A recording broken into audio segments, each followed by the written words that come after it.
Live from Channels Television. Reporting tonight, Ayotunde Balogun.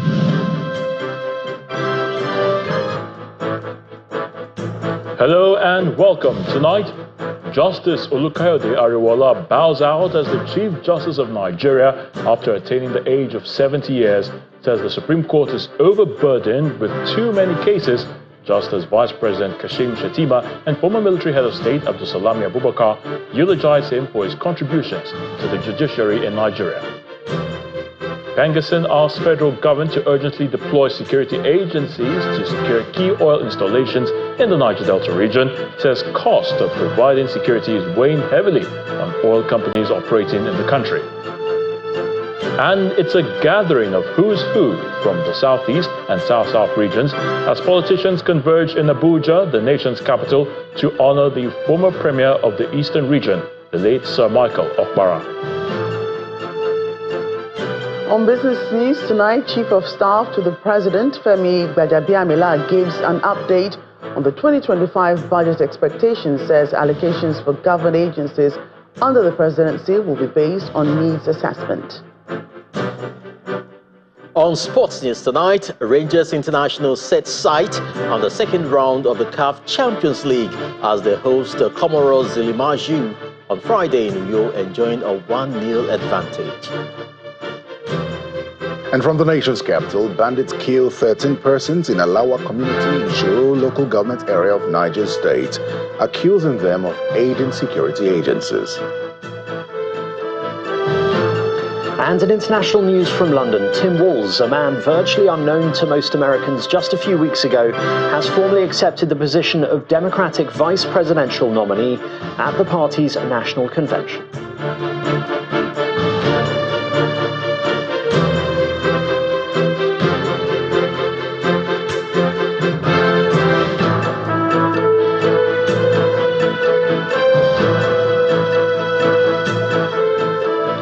Justice Olukayode Ariwola has retired as the Chief Justice of Nigeria with a call for measures to be put in place to reduce the burden on the Supreme Court. He explained that there are too many cases before the Apex Court that ought to have terminated at the Appellate Court. Justice Ariwola stated this at the valedictory session in his honor at the Supreme Court in Abuja. Very senior lawyers, legal experts, friends and family of the 22nd Chief Justice of Nigeria, Justice Olukayode Ariwola, are in this hall for a valedictory court session in his honor. The full complement of justices of the Apex Court are also here to witness the ceremony. Greater heights in life. The Attorney General of the Federation and Minister of Justice kickstarts the session with an assurance of the federal government's support to the judiciary and its resolve to ameliorate the sufferings of Nigerians. Nigeria's justice sector shall continue to witness several massive turnarounds, initiatives and projects that will restore, transform and reposition our justice sector and place it as the best in the global legal community. Lending their voices, the Nigerian Bar Association and the body of benchers extol the virtues of Justice Ariwola. We appreciate the grace of God upon the life of my Lord, the Honorable Justice Olukayode Ariwola, for seeing his lordship through an illustrious career on the bench and as Chief Justice of Nigeria. My Lord Justice Ariwola is a very good parent, a parent who cares about his children, about their career, about their future, about the generations yet unborn. In his valedictory speech, the outgoing Chief Justice of Nigeria laments the overburdening of the Apex Court. My noble lords, it is however my belief that access to justice should not be regarded as uncontrolled and unfiltered liberty to bring all forms of cases to the Supreme Court. It is my belief that we trivialize the institution of the Supreme Court as a court of policy when every form of litigation is able to meander its way to the Apex Court. He also bemoans the long delay in the adjudication of cases owing to inadequate judicial officers. It is my conviction that the right to fair hearing enshrined in the Constitution of the Federal Republic of Nigeria could only be meaningful when litigants have enough judges and justices to hear their cases. Justice is not a scarce commodity to be queued for. Justice without delay is inherent, natural, and constitutional. The immediate past Chief Justice of Nigeria, who was born on the 22nd of August 1954, was elevated to the Supreme Court bench in November 2011 and appointed the Chief Justice of Nigeria in June 2022, following the resignation of Justice Tanko Mohammed. He will be succeeded by Justice Kudirat Kekereekun. Staying with the judiciary, President Bola Tinubu has charged the third arm of government to live up to its constitutional mandate and ignore those who, according to him, never see anything good in the judiciary unless the pendulum of justice swings their way. The president, represented by Vice President Kashim Shettima, made the call at a public presentation of the book, Judging with Justice, an autobiography of the immediate past Chief Justice of Nigeria, Justice Olukayode Ariwola, held in Abuja. Our State House correspondent, Emperor Simon, reports. It's the public presentation of the book, Judging with Justice, an autobiography of the immediate past Chief Justice of Nigeria, Justice Olukayode Ariwola. President Bola Tinubu is represented by Vice President Kashim Shettima at the event, which also has eminent personalities in attendance. Former Head of State, General Abdul Salami Abubakar, while appraising the contributions of Justice Ariwola, emphasizes the need for effective judicial system and a military that guarantee justice and security in the country. It is my conviction that there is a significant natural connection between the profession of law and the military profession, which I belong to. This is because the principle and approach prosperity and stability of any nation rests on are justice and security. There are also calls to sustain the judicial reforms actualized under the leadership of Justice Ariwola. Justice Ariwola's spirit, as captured in this autobiography, will undoubtedly serve as a restoration to current and future generations of legal practitioners, as well as to all who believe in the power of justice and the rule of law. His Lordship has made immense contributions to the growth and stability of the Nigerian judiciary. I have no doubt that these contributions, which have been etched in the sands of time, will continue to be remembered for years to come. Vice President Shettima then unveils the book. A round of applause as His Excellency the Vice President Chief Solomon Adegboyega. In a speech delivered by the Vice President, President Bola Tinubu urges the judiciary to live up to expectation. I urge the Nigerian judiciary to live up to its constitutional mandate and ignore those who never see anything good in the judiciary unless the pendulum of justice swings their way. I commend the book, a document of record, to lawyers, jurists, eminent scholars and other individuals in Nigeria's legal community who can learn from His Lordship's experiences. President Tinubu is expected to swear in a new Chief Justice of Nigeria in the coming days. Emperor Simon, Channels Television News. The Petroleum and Natural Gas Senior Staff Association of Nigeria, PENGASSEN, has called on the federal government to urgently deploy relevant security agencies to secure key oil installations in the Niger Delta and remove the provision of security from the overhead of the international oil companies operating in the country. National President of PENGASSEN, Mr. Festus Osifo, stated this in his opening remarks on the second day of the third edition of the PENGASSEN Energy and Labour Summit in Abuja. I've just gone to the president. The second day of the PENGASSEN Energy and Labour Summit is focusing on the implementation of the Nigerian Gas Master Plan.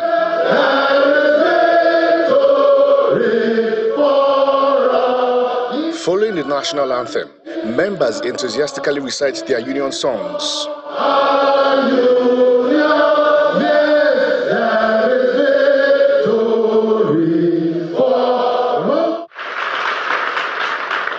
national president of Pengasin, Mr. Festus Osifo, has a message for the government. When you go to Oando and you see a particular vessel, a supply vessel going offshore, you are going to have 2, 3, 4 security vessels going with one supply vessel that is sailing offshore. That is the cost is quite huge. So we are calling on government that they should take away that cost from the IOCs by deploying a lot of security vessels to police our oil and gas investment. Because today, as it's been said, it was echoed yesterday, that crude is now found literally everywhere in the world, unlike before, where we were the toast. Other speakers highlight the challenges and successes of implementing the gas master plan for the country. But for us, and we keep saying it, that gas is our number one product when we talk about clean energy. And so it's important that we're not just following international conventional wisdom just for the fun of it. In our country today, our reality is we must use gas as displacement product. A sustained implementation of the objective of the Nigerian Gas Master Plan must be enabled, supported through this decade and beyond to deliver the most needed economic development of energy security, optimal socio-economic impact as job creation, revenue generation, and most importantly, a cleaner environment. 36% of crude oil and even 77% of gas, which conform to the challenges arising from the energy mix, is being produced by our national operators now. To achieve the decade of gas ambition of the federal government, experts have canvassed improved funding for the needed infrastructure. Governor Hope Uzodimma of Imo State says he doesn't meddle in corrupt practices and even dares anyone to accuse him of corruption. The governor was speaking during an event organized to honor the First Republic Premier of Eastern Region, Dr. Michael Okpara, in Abuja. Our correspondent, Kumbi Abuluade, reports. 40 years after his death, governors, past and serving public officers, politicians were among the dignitaries that gathered to celebrate the life and legacy of the first Republican Premier of Eastern Nigeria, Dr. Michael Okpara. This year's memorial lecture looks at the leadership model of the medical doctor turned politician. Since I came into office, I've served as a protege of Okparanomics by pragmatically pursuing the tripartite of agriculture, education, and infrastructural revolution in my state. Without good governance, no amount of oil, no amount of aid, no amount of effort can guarantee Nigeria's success. But with good governance, nothing can stop Nigeria from becoming great. Sir Michael Okpara's investments in agriculture cannot be forgotten. He encouraged many people to go into farming. Our country is blessed with fertile land, which supports the growth of all kinds of crops. Let us go back to the farms to make food available for our country. Governor Hope Uzodimma of Imo State is the guest lecturer, and he emphasized the need for public office holders and political leaders to emulate the late Michael Okpara and desist from corrupt practices. His rendering of honest and dedicated service without soiling his hands in corruption is an enduring lesson that those of us currently in public office should emulate. Public office holders should live within their legitimate means. The governor throws a challenge to any claim of corruption against him. As I speak, nobody can come out openly to accuse me of corruption. My close aides, and I challenge anybody, my close aides who engaged in untoward activities never knew how fast they were thrown out of government. The governor further disclosed that the Okpara power plant, currently undergoing rehabilitation, will be completed and commissioned in the first quarter of 2025. Kumbi Aboluade, Channels Television News. Welcome back. If you've just joined us, you're watching the news at 10, live on Channels Television, Lagos. A reminder of our top stories. Justice Olukayode Ariwoola bows out as the Chief Justice of Nigeria after attaining the age of 70 years, says the Supreme Court is overburdened with too many cases, just as Vice President Kashim Shettima and former military head of state Abdulsalami Abubakar eulogize him for his contributions to the judiciary in Nigeria. Bangerson asks federal government to urgently deploy security agencies to secure key oil installations in the Niger Delta region, says cost of providing security is weighing heavily on oil companies operating in the country. It's a gathering of who's who from the southeast and the south-south regions as politicians converge in Abuja, the nation's capital, to honor the former premier of the eastern region, the late Sir Michael Okpara. And Tim Walz, a man virtually unknown to most Americans just weeks ago, has formally accepted the position of Democratic vice presidential nominee at the party's national convention.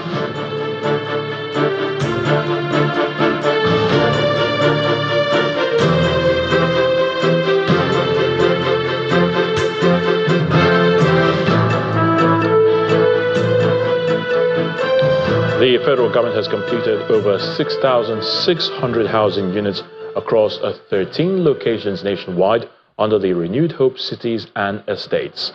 The Minister of Housing and Urban Development, Mr. Ahmed Dangiwa, made the revelation while giving an account of his first year in office in Abuja.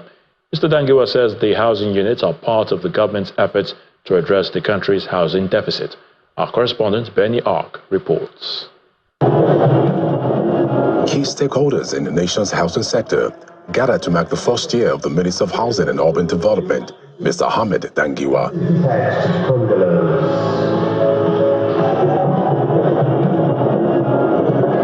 Federal lawmakers, representatives of state government, experts, and representatives from the international agencies are part of the audience. Urban development. In his address, the minister highlights the significant milestone made so far in addressing the country's housing deficit. Have made substantial progress in increasing the stock of affordable and decent housing stock for Nigerians, with the groundbreaking of 6,612 housing units across 13 locations nationwide under the ministry's Renewed Hope Cities and Estates program. He announced plans for a national social housing fund to aid low-income earners through a partnership with the World Bank. We have also made significant progress in our efforts to establish the National Social Housing Fund in line with the President's Renewed Hope agenda to ensure that all Nigerians, including the low and no-income, vulnerable and underprivileged groups, have access to decent and dignified accommodation. Federal lawmakers commended the effort of the government and promised to support the effort to make housing affordable for Nigerians. The commitment of our committee to working with you, achieving greater successes in this area. But in doing so, adequate attention should be paid to the very fundamental aspects of planning, integration, and delivering the houses to solve problems and not creating more. I've seen the ministry focus on the social housing funds. I've seen a lot of efforts being pushed towards that. We're really looking forward eagerly towards that.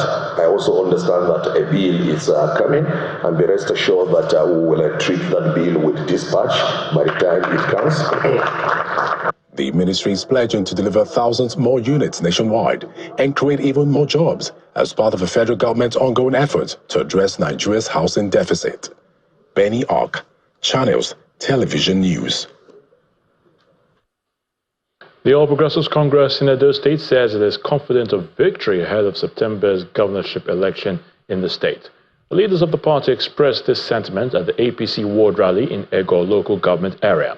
The party's candidate, Monday Okpebolo, is also promising to improve the quality of life for indigents of Edo State. Every single one of you, Operation go to your. We are going to win this election because Monday, Okpara, because Dennis Idahosa, they be tested and trusted. Monday, Okpara is the first senator. Members and supporters of the All Progressives Congress in Ego local government area of Edo State gather in Benin City, the state capital, for the party's governorship campaign rally in local government areas in the South Senatorial District.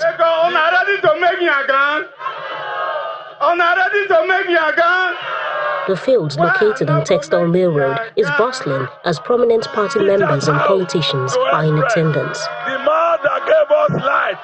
The Director General of the APC Governorship Election Campaign Council highlights reasons the people should vote for the APC and its governorship candidate. Mondo Okpara has done a whole lot for the Eastern people, even before he became a senator.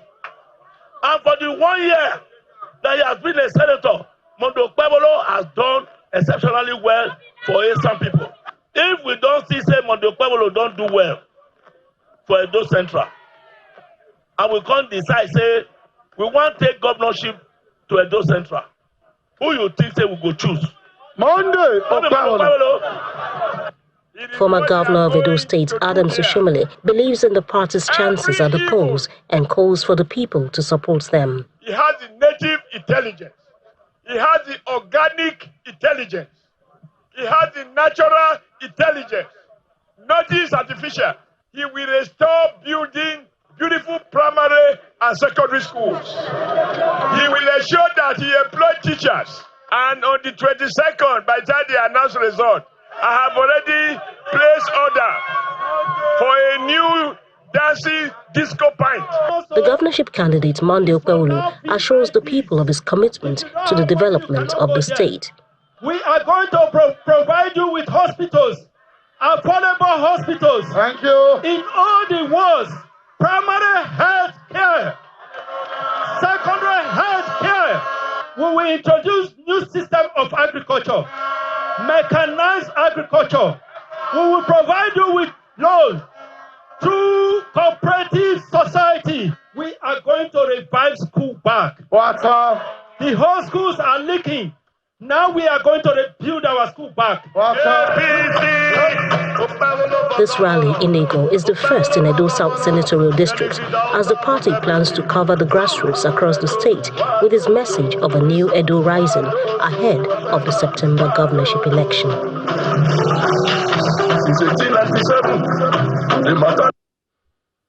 Still in Edo State, Governor Godwin Obaseki says the incidence of cultism and homicide has witnessed a drastic reduction since the introduction of the Special Task Force Against Cultism in May this year. According to him, statistics from the monthly incident report show that the figure of 129 recorded in May has now gone down to 79 in the month of June and then 50 in July this year. He made the declaration during a briefing with journalists after the monthly Security Council meeting at Government House in Benin City, the Edo State capital. We saw the total incidents drop from 79 incidents reported last month to 50 incidents this month. That is the month of July. I dropped from 79 in June to 50 in July. You recall we set up the committee in May, the Committee on Cultism in May, where the total incidents had risen to an all-time high of 129 cases of crime for the month of May, mainly driven by cultism, homicide, and drugs. Since that committee swung into action, we have seen remarkable success. The incidents dropped from 129 in May to 79 in June, and to a further 50 incidents in July. August till date, we've also seen a similar trend. Many arrests have been made, And we are ensuring that we commence prosecution, and we're assured by the relevant authorities that from evidence gathered so far, we should be able to secure prosecutions. Welcome back. So let's now head to the nation's capital, and Terry Kumi is standing by to give us the very latest from our Abuja studios. Over to you, Terry. Absolutely, Ayo. Let's go to Niger State now, where 13 people have been killed following a bandit attack on locals in their farms at Ijua fringes of Alawa community of Shiroro local government area. The Shiroro Local Government Council Chairman Akilu Isiako confirmed the attack, stressing that the bandits were specific in isolating indigenous Alawa residents from other farmers and shot 9 of them to death, while 4 others were killed at a different location on the same day. An eyewitness who spoke to Channels Television said the bandits targeted the residents of Alawa community due to their continuous supply of intelligence to security agencies on bandits' movement and hideouts. A statement signed by the Chief Press Secretary to the Governor, Bologi Ibrahim, commiserates with the affected families, community members, and the entire people of Shiroro local government area. This attack is coming at the time farmers are expected to spend more time in their farms. Channels Television gathered that several others far away from the scene have also deserted their farmlands for fear of attack.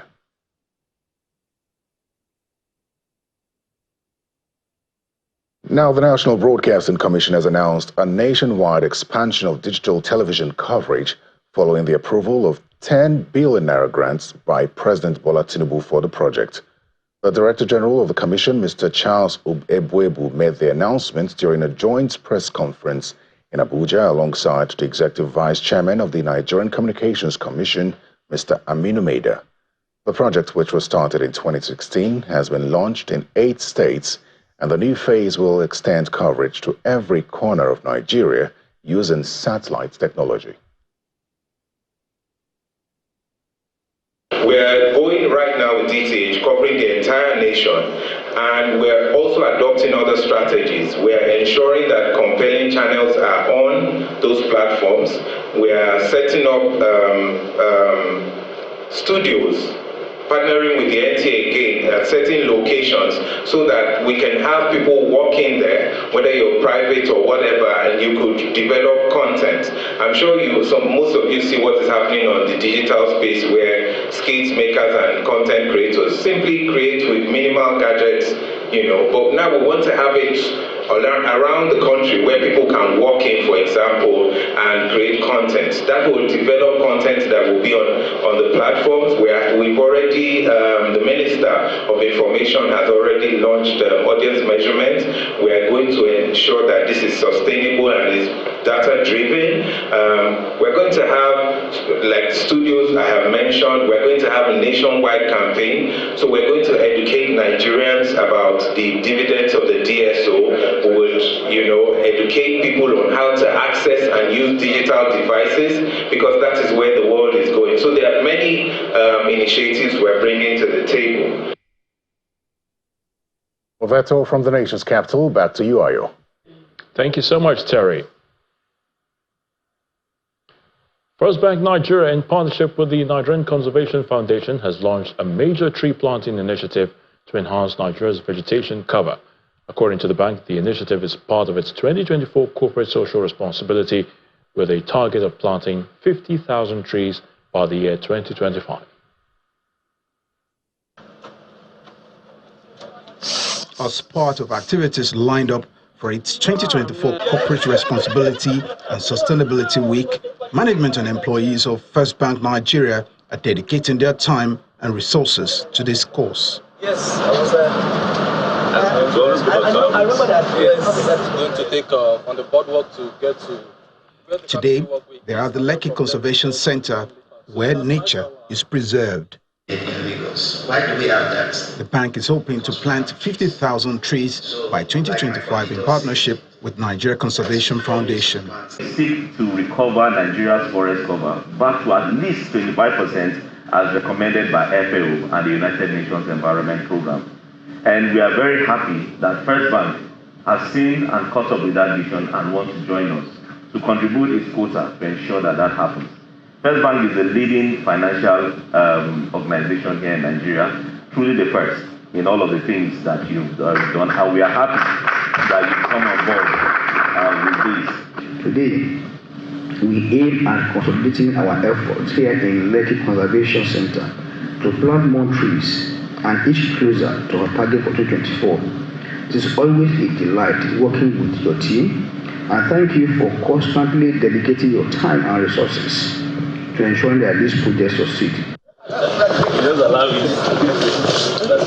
First Bank is walking the talk, promoting reforestation and afforestation by planting trees in different states across Nigeria's geopolitical zones.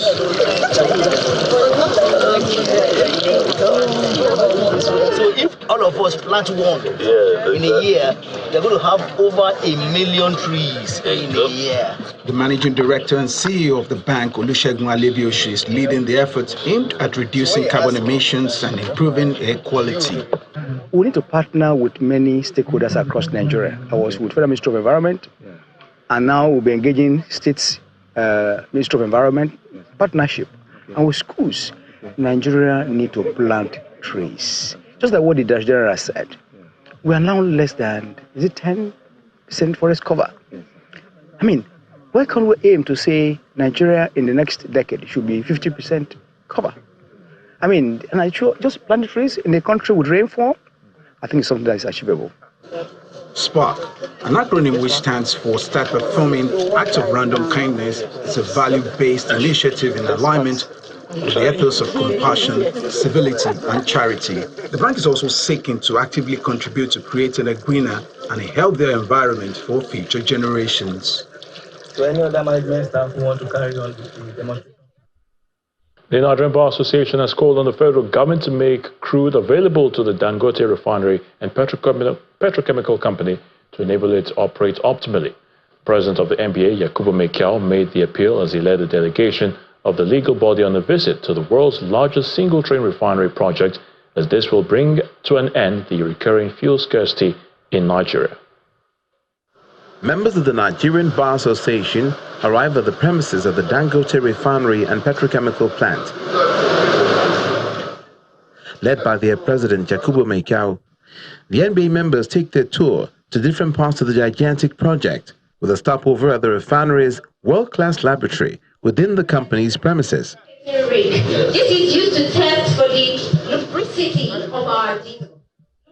After their tour, Vice President Dangote Industries Limited, Devakumo Edwin, renders a brief account of the company's production capabilities. We have a lot of flexibility. 75% of our production can be exported through sea. 83% of our production can be exported through land. So we have actually 158% evacuation capacity. Armed with this information, Mr. Mekiao then asked the federal government to support the refinery so that it can achieve the aim for which it was set up. This is people-centered investment. This is the sort of investment that we want. And wherever there is this sort of investment in this country, our call is for government to deliberately and consciously create an enabling environment for businesses like this to thrive. Beyond just canvassing for support of the refinery, members of the NBA say crude oil supply to the 650,000 barrels per day refinery is necessary. I think the president should go a step further than only giving directive, because giving directive, there is also the issue of compliance. It should be followed adequately for compliance, and those who don't comply, they should be penalized and punished for it. When you talk about creating an enabling environment, it's all encompassing. It would include giving him, if that is the case, it would include giving him the crude that should be refined for Nigerians to benefit. That is creating the enabling environment. If there are stumbling blocks, like you said, that some international organizations are standing on the way of Dangote from fully operating or getting this refinery operational, then government must take away those stumbling blocks. They have heard about it so much, then finally they took a decision that they'll come and see for themselves. And having seen it, they just couldn't believe themselves that such a project can really exist in Nigeria. So it's good, as they say, seeing is believing.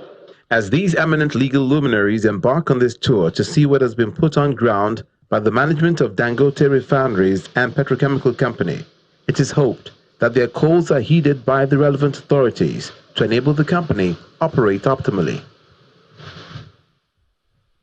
Dual-listed indigenous energy firm Oando PLC has successfully completed the acquisition of the Nigerian Agip oil company from the Italian energy firm ENI.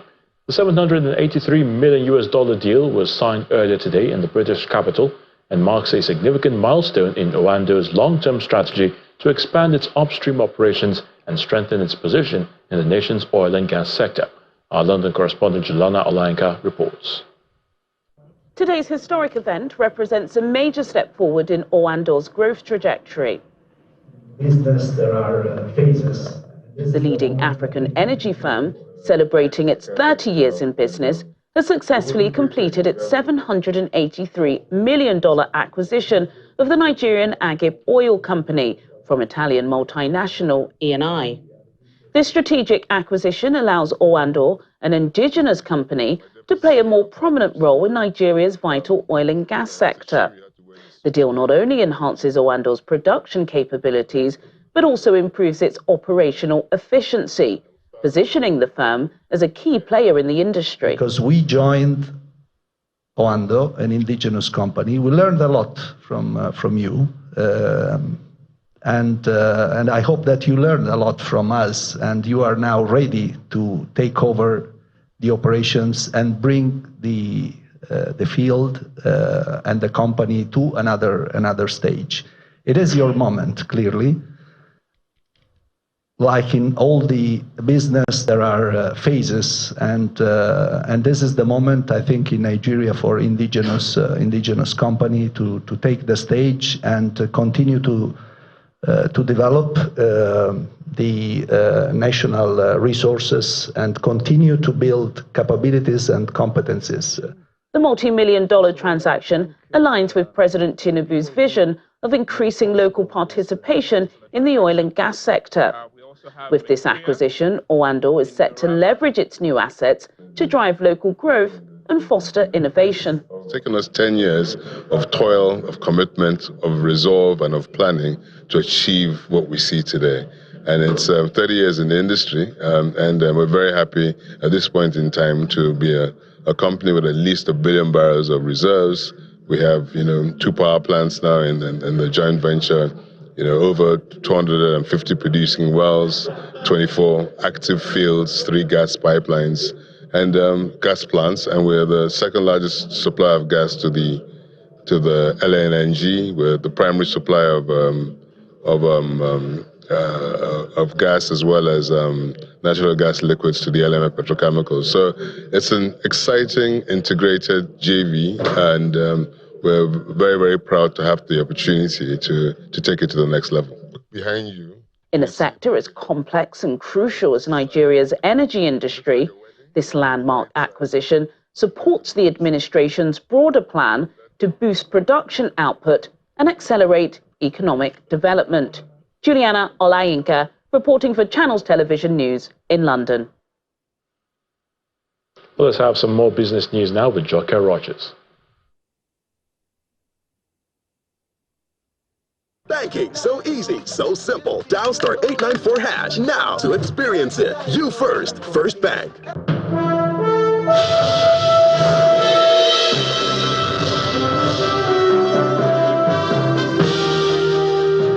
Thank you, Ayotunde.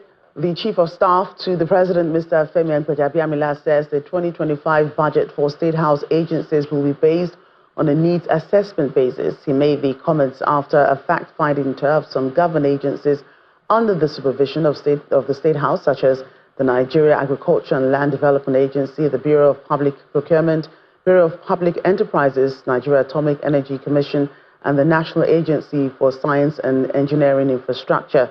Mr. Gbajabiamila says the goal is to ensure the fulfillment of actual requirements. And from there, we head to the domestic stock market, which is still suffering the impacts of sell pressure by investors despite an 11.9% increase in total volume of shares traded today. Bolibong has more.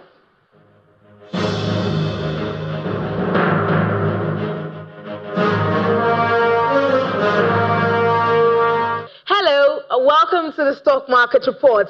It's looking like the NGX is going to paint the weekend red again as the all-share index flipped into negative territory from the positive trade recorded at intraday. The analysts I spoke to earlier today had predicted a marginal positive close, but the market sure has a mind of its own. The benchmark index dropped further today by 0.12%. And this is no thanks to losses in key sectors. We see banking is down today. Consumer goods, oil and gas is also down. Eterna pulled back the oil and gas index, and not even the gain in Oando could offset that loss. By the way, Oando says it has completed the acquisition of any subsidiary, Ajip Oil. Moving on now. There we go. We see Eterna on the top 3 list for the losers chart for today. But we know in the equities market is a zero-sum game. There's always winners. They're always winners regardless of the color of the market. And that's the stock market report for today. Will Ibang signing out.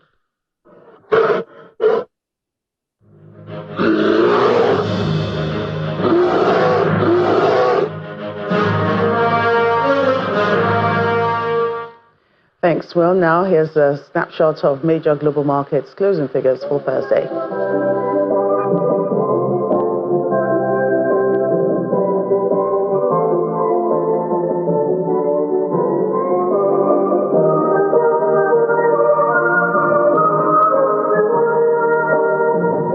That's business news tonight. Back to you, Ayotunde.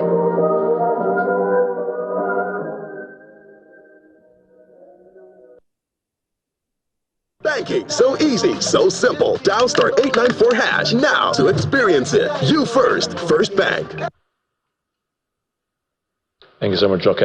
Here's Simon Pusey with our international news now and around the world in 5. Good evening and welcome to the channel's studios here in London with your international news around the world in 5.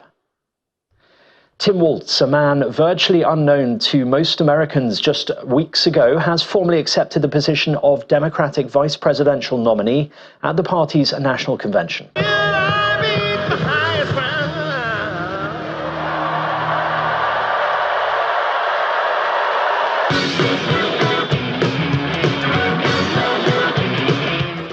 It was another night of glitz and glamour in Chicago, with both Stevie Wonder and John Legend performing.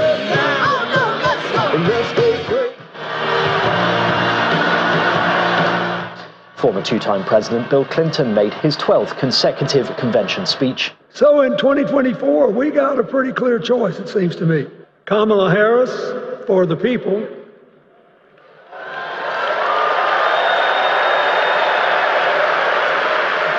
And the other guy who's proved even more than the first go-around that he's about me, myself, and I. But the big showbiz surprise on the night was the appearance of Oprah Winfrey. Since I was eligible to vote, I've always voted my values. And that is what is needed in this election now more than ever. So I'm calling on all you independents and all you undecideds. The keynote speaker was Tim Walz, who accepted the party's nomination for the number 2 job. It's the honor of my life to accept your nomination for Vice President of the United States. His 17-year-old son, Gus, was seen in tears in the front row of the arena shouting, "That's my dad," in a clip that has since gone viral. Thank you, first of all, to Vice President Harris. Thanks for putting your trust in me and for inviting me to be part of this incredible campaign. The search is continuing for one person who's still missing after a luxury yacht sank in a storm off the coast of Sicily on Monday. Italian authorities are working to officially identify those who have been recovered, but according to reports, 5 bodies found yesterday have been identified, including British tech entrepreneur Mike Lynch. It is thought his 18-year-old daughter Hannah is still missing.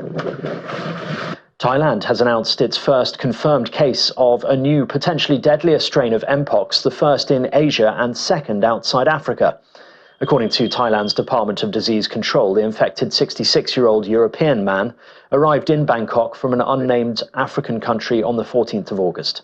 It has since been confirmed he had contracted Mpox, and in particular the strain Clade 1b.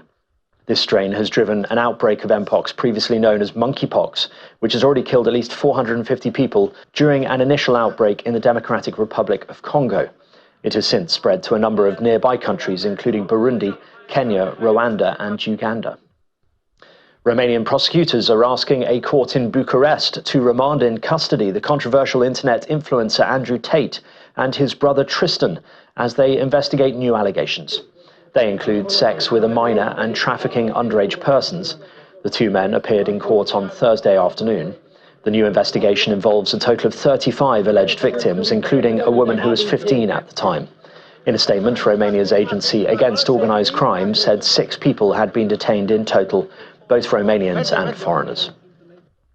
Relentless monsoon rains and flooding have stranded nearly 3 million people in Bangladesh and killed at least 2, submerging vast areas and damaging homes and infrastructure.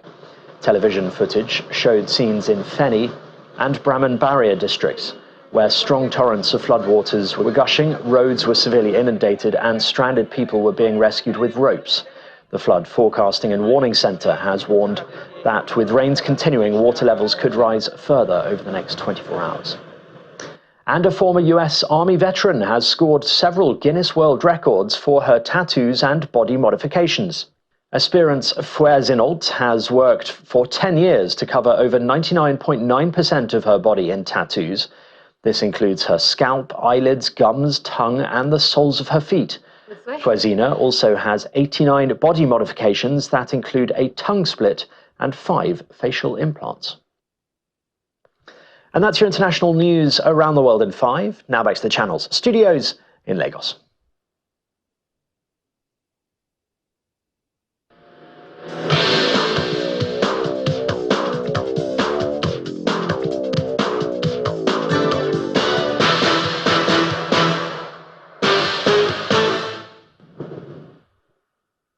Thank you, Simon. Welcome to Sports News. The University of Lagos says it is leaving no stone unturned to ensure that the fast approaching 11th Federation of African Universities Sports Games is successful.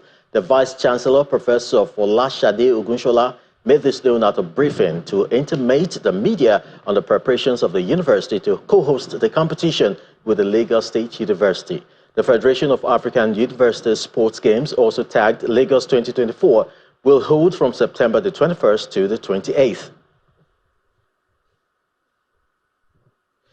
Nigeria Premier Football League champions Rangers International is confident of advancing to the second round of the CAF Champions League in Friday's home clash against Zilimaju of Comoros Islands at the Godswill Akpabio Stadium in Uyo, Akwa Ibom State. The Flying Antelopes enjoy a 1-0 advantage from the first leg, played at same venue on Sunday, as the visitors has no approved home ground and has consented that the 2 matches be played in Nigeria. The game is scheduled for 3 p.m. Nigerian time. Former World Boxing Champion Floyd Mayweather has promised to put on a great show when he faces Dangote III in an exhibition rematch in Mexico City this Saturday. Mayweather retired from boxing in 2017, unbeaten in 50 bouts, but continues to appear in exhibition fights.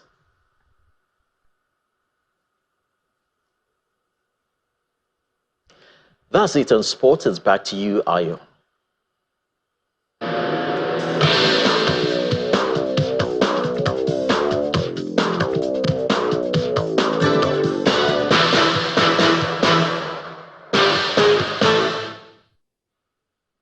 Thank you so much, Chris.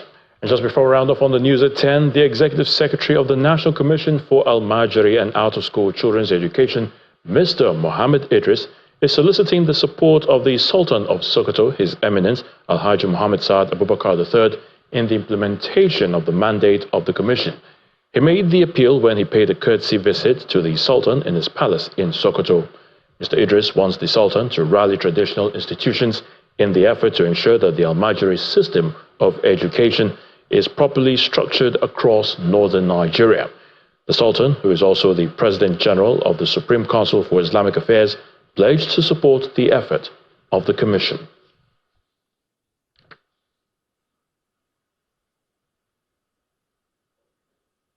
And the main news again. Justice Olukayode Ariwoola today bowed out as the Chief Justice of Nigeria after attaining the age of 70 years. He said the Supreme Court is overburdened with too many cases. And meanwhile, Vice President Kashim Shettima and former military head of state Abdulsalam Abubakar eulogized him for his contributions to the judiciary in Nigeria. That's the news at 10. Many thanks for watching. I'm Ayo Tunde Balogun. Do have a good night and please stay safe.